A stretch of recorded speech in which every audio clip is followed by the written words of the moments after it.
अस्सलामुअलैकुम। Welcome to Lecture Box. मैं हूं आपकी फिजिक्स टीचर मरीना शौकत। आज हम ओ लेवल फिजिक्स का chapter number 1 physical quantities and measurements का पार्ट थर्ड कंप्लीट करेंगे। इसका फर्स्ट और सेकंड पार्ट मेरे इस चैनल में अपलोड हुआ है, काइंडली ज़रूर देखिएगा। तो आज का टॉपिक है हमारा मेजरमेंट ऑफ टाइम। देखते हुए हैं कि there are three major physical quantities: mass, length, time. Maths को लेक्चर नंबर 1 में हमने कवर किया, लेंथ को लेक्चर नंबर 2 में, और आज हम कवर करेंगे how can we measure time. Time को मेजर करने के लिए कॉमनली जो यूज़ किया जाता है इंस्ट्रूमेंट उसे कहते हैं पेंडुलम। इस पेंडुलम पेंडुलम बेसिकली एक स्ट्रिंग है जिसके साथ आपके पास एक बॉब अटैच है। स्ट्रिंग का एक सिरा जो है वो सपोर्ट के साथ अटैच है और दूसरा सिरा जो है बॉब के साथ अटैच है। स्ट्रिंग कंडीशंस ये होती हैं कि आपकी जो स्ट्रिंग है वो वेटलेस होनी चाहिए और इसमें किसी भी किस्म की फ्रिक्शन नहीं होनी चाहिए।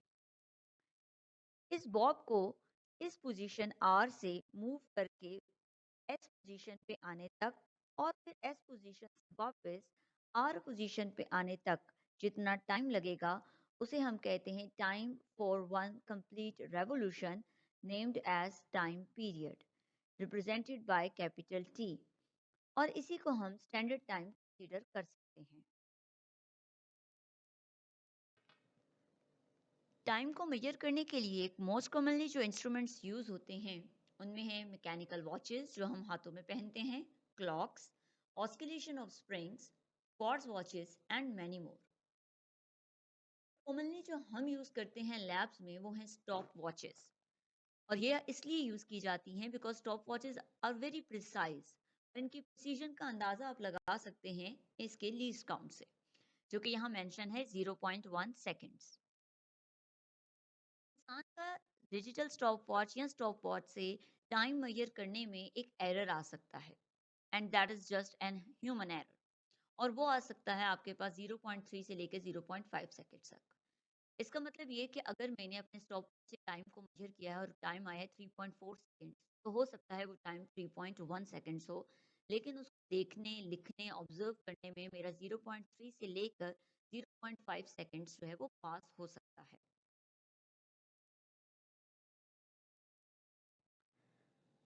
अब हम एक एक्सपेरिमेंट परफॉर्म करेंगे और उसका ऑब्जेक्टिव ये होगा कि हम सिंपल पेंडुलम को कैलिब्रेट करना चाहते हैं ताकि हम टाइम मेजर कर सकें सेकंड्स में। पेंडुलम हम लोगों को हमारी मर्जी के मुताबिक अपनी लेंथ के हिसाब से टाइम मेजर करके दे सकता है। वो हम करेंगे एक एक्सपेरिमेंट के थ्रू, जिसमें हमें पेंडुलम चाहिए, स्टॉप वॉच चाहिए, मीटर रूल चाहिए, स्टैंड चाहिए और साथ में क्लैंप चाहिए जिसे हम अटैच कर सकें।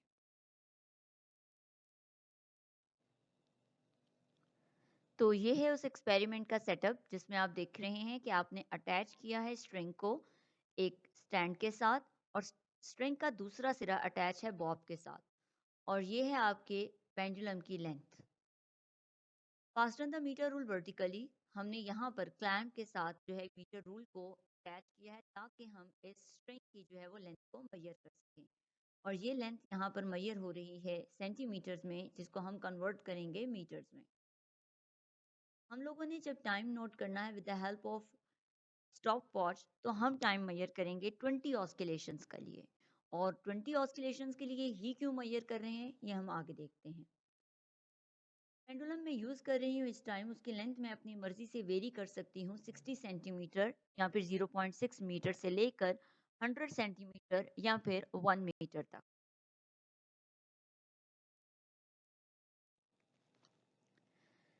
जब एक्सपेरिमेंट परफॉर्म हो चुका होगा तो हमारे पास ये टेबल भी फिल हो चुका होगा।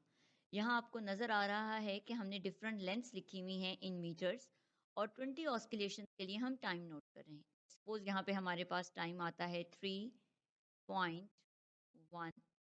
नेक्स्ट टाइम दोबारा हम करेंगे ताकि हमारे पास वो 0.3 से लेके 0.5 सेकेंड्स का जो एरर आ रहा था वो एलिमिनेट हो सके।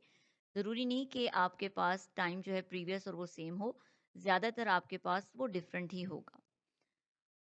अब आप इन दोनों का एवरेज लेंगे, तो जब आप एवरेज लेंगे तो if I am not wrong हमारे पास आंसर 303.25 आ रहा होगा। और फिर इस 3.25 को हम लोग डिवाइड करेंगे 20 के साथ, तो हमारे पास कैपिटल टी आएगा। और फिर उसके बाद हम टी बाय एस करेंगे ताकि हम टाइम पर सेकंड के हिसाब से इसको कैलकुलेट कर सकें। टी बाय एस क्या है आपके पास? टी बाय एस है आपके पास time period. You will divide 3.25 with 20। ये ऑस्किलेशंस 10 भी हो सकती हैं, मोर देन 20 भी हो सकती हैं, बट जनरली हम जो यूज़ करते हैं वो 20 ऑस्किलेशंस यूज़ करते हैं। नेक्स्ट में हम इन्हीं टर्म्स का क्या लेंगे? स्क्वायर लेंगे। और फिर हमारे पास ये दो कॉलम्स फाइनल टाइम पीरियड के लिए आएंगे जिनको हम आगे ग्राफ की मदद से ऑब्जर्व करेंगे।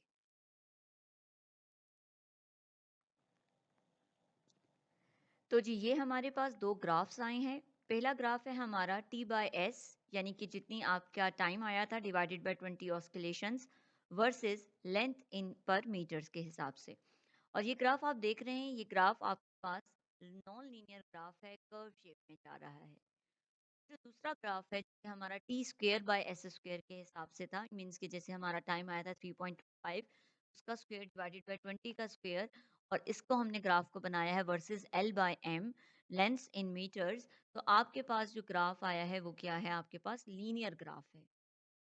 The length of pendulum with a period of 1 second can be read of the graph। और हम एक एक सेकंड के हिसाब से अब इन ग्राफ्स के जरिए टी बाय एस और T square by S square दोनों को कैलकुलेट कर सकते हैं।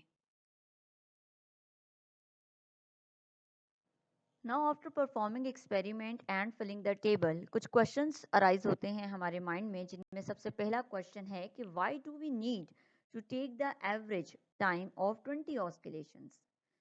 तो इसका आंसर ये है कि क्योंकि ह्यूमन एरर होता है 0.3 सेकंड से लेकर 0.5 सेकंड तक, तो हमें इसकी वजह से एक्यूरेट आंसर स्टॉपवॉच से नहीं मिलता। अगर हम एक ही दफ़ा टाइम को लें तो हम दो या दो से ज़्यादा दफ़ा भी टाइम को ले सकते हैं ताकि ये एरर ज़्यादा से ज़्यादा हम एलिमिनेट कर सकें।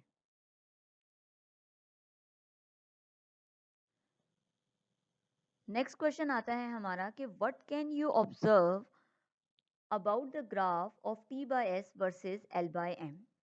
The period of time pendulum T increases with length.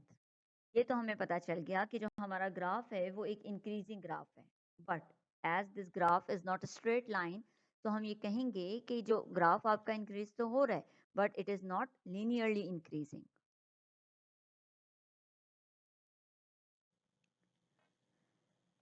अब क्वेश्चन नंबर 3 क्या है आपके पास कि आप जो है T square by S square versus L by M graph से क्या समझ रहे हैं। अब ये भी आपके पास एक इंक्रीजिंग ग्राफ है, बट ये ग्राफ इंक्रीजिंग होने के साथ साथ स्ट्रेट लाइन भी है। अब इसका फ़ायदा ये होगा कि मैं किसी भी लेंथ के लिए टाइम को कैलकुलेट कर सकती हूँ। अगर मेरे पास लेंथ यहाँ पर 100 सेंटीमीटर तक थी जिसका मैंने एक्सपेरिमेंट परफॉर्म किया, लेकिन मुझे कहा गया है कि 150 की लेंथ का जो है आप टाइम बताएं, तो मैं इस ग्राफ को इंक्रीज करके किसी भी लेंथ के अगेंस्ट टाइम को कैलकुलेट करके बता सकती हूँ।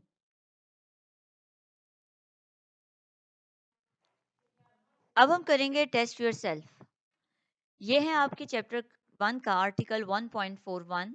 और ओ लेवल्स में आपको आइडिया है कि टेस्ट योर सेल्फ और एमसीक्यूज और पास्ट पेपर्स ये बहुत ज़्यादा इंपॉर्टेंट होते हैं। तो let's have a look on a question.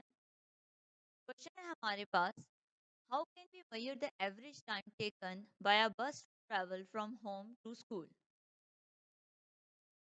तो सबसे पहले शुरू में वीक के स्टार्ट में लाइक मंडे को हम टाइम रिकॉर्ड करेंगे जब हम बस में बैठेंगे। और फिर उस दिन जब हम बस से उतरेंगे तो हम दोबारा से टाइम को क्या करेंगे? रिकॉर्ड कर लेंगे। जो दोनों टाइम्स का डिफरेंस होगा वो बेसिकली क्या होगा? हमारे पास टाइम होगा पूरी हमारी जर्नी का। लेट्स सपोज सुबह 6 बजे मैं बैठी हूँ और दोपहर 2 बजे जो है मैं बस से उतरी हूँ, तो ये कितने आवर्स बनते हैं? 7 8 9 10 11 12 1 2 8 आवर्स बनते हैं। तो इसी तरह से मैं फ्राइडे तक ये काम करती रहूंगी। और एंड में मैं क्या ले लूँगी, एवरेज ले लूँगी 5 डेज़ की, तो मुझे पता चल जाएगा कि मुझे जो है ओवरऑल कितना टाइम लगता है बस में बैठकर घर से स्कूल तक जाने पर, और स्कूल से वापस फिर घर आने पर भी मैं टाइम को कैलकुलेट कर सकती हूँ। अब टेस्ट योरसेल्फ का नेक्स्ट क्वेश्चन है हमारा, how can you determine the period of the swing in the playground. जो प्लेग्राउंड्स में हमारे पास झूला लगा हुआ होता है, उसके टू एंड फ्रो मोशन का अगर मैं टाइम नोट करना चाहूँ तो कैसे करूँगी। तो ये टाइम बिल्कुल हम वैसे ही नोट करेंगे जैसे हमने अभी सिंपल पेंडुलम का किया था। 20 ऑस्किलेशंस के लिए हम लोग स्टॉप वॉच को पहले स्टार्ट करेंगे, जैसे ही 20 ऑस्किलेशंस कंप्लीट होंगी हम स्टॉप वॉच बंद कर देंगे और 2 दफ़ा हम ये टाइम नोट कर लेंगे। फिर हम एवरेज लेकर उस टाइम को 20 से डिवाइड कर लेंगे, तो हमें स्विंग का जो है टाइम पीरियड पता चल जाएगा।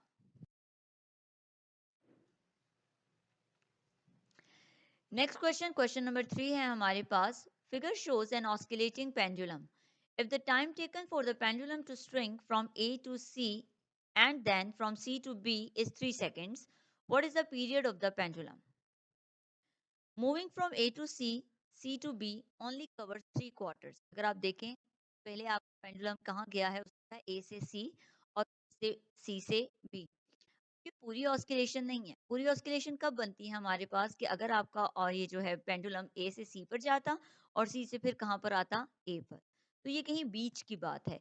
तो ये कितने पार्ट्स बनते हैं अगर हम बात करें बिल्कुल स्टार्ट पे, ए से बी 1, बी से सी 2, सी से बी 3 और बी से ए 4। तो ये 4 हिस्से हैं, लेकिन इनमें से इस क्वेश्चन में कितने पार्ट डिस्कस हैं, सिर्फ 3, ए से सी और सी से बी। तो सिर्फ 3 पार्ट्स अंडर डिस्कशन है। तो मैं लिखूंगी 3/4 t is equals to 3 seconds, कि मुझे टोटल टाइम का सिर्फ तीन हिस्से बताए गए हैं 4 में से। तो 3/4 t is equals to 3 seconds, और यहाँ से फिर हम t कैलकुलेट करेंगे जो कि हमारे पास क्या आया है 4 सेकेंड्स। मतलब कि ए से सी और सी से वापस ए आने पर आपके पास कितना टाइम लगा है, 4 सेकेंड्स। तो इस तरह से हमारा चैप्टर नंबर 1 जो है वो कंप्लीट हो जाता है, और ये एक मैप बना हुआ है आपके सामने जिसको आप देख सकते हैं, जिसमें बेसिक क्वांटिटीज़ के बारे में ज़िक्र हुआ हुआ है। टाइम जिसको मेजर किया है पेंडुलम, क्लॉक, स्टॉपवॉच से हमने कैसे ये हमने देख लिया है। रेपिटेटिव मेजरमेंट्स लेट करते हैं हम लोग ऑस्किलेशंस के ज़रिए। इसी तरह से मास है आपके पास, temperature, electric current, amount substance and luminous of intensity. हमने ज़्यादा फोकस किया लेंथ पर। लेंथ के लिए क्या यूज़ होता है, measuring tape, metre rule, vernier calliper, screw gauge, और साथ साथ इनकी आपके पास प्रिसीजन्स और सूटेबल फॉर लेंथ यूनिट्स भी मेंशन हैं। Thank you for watching.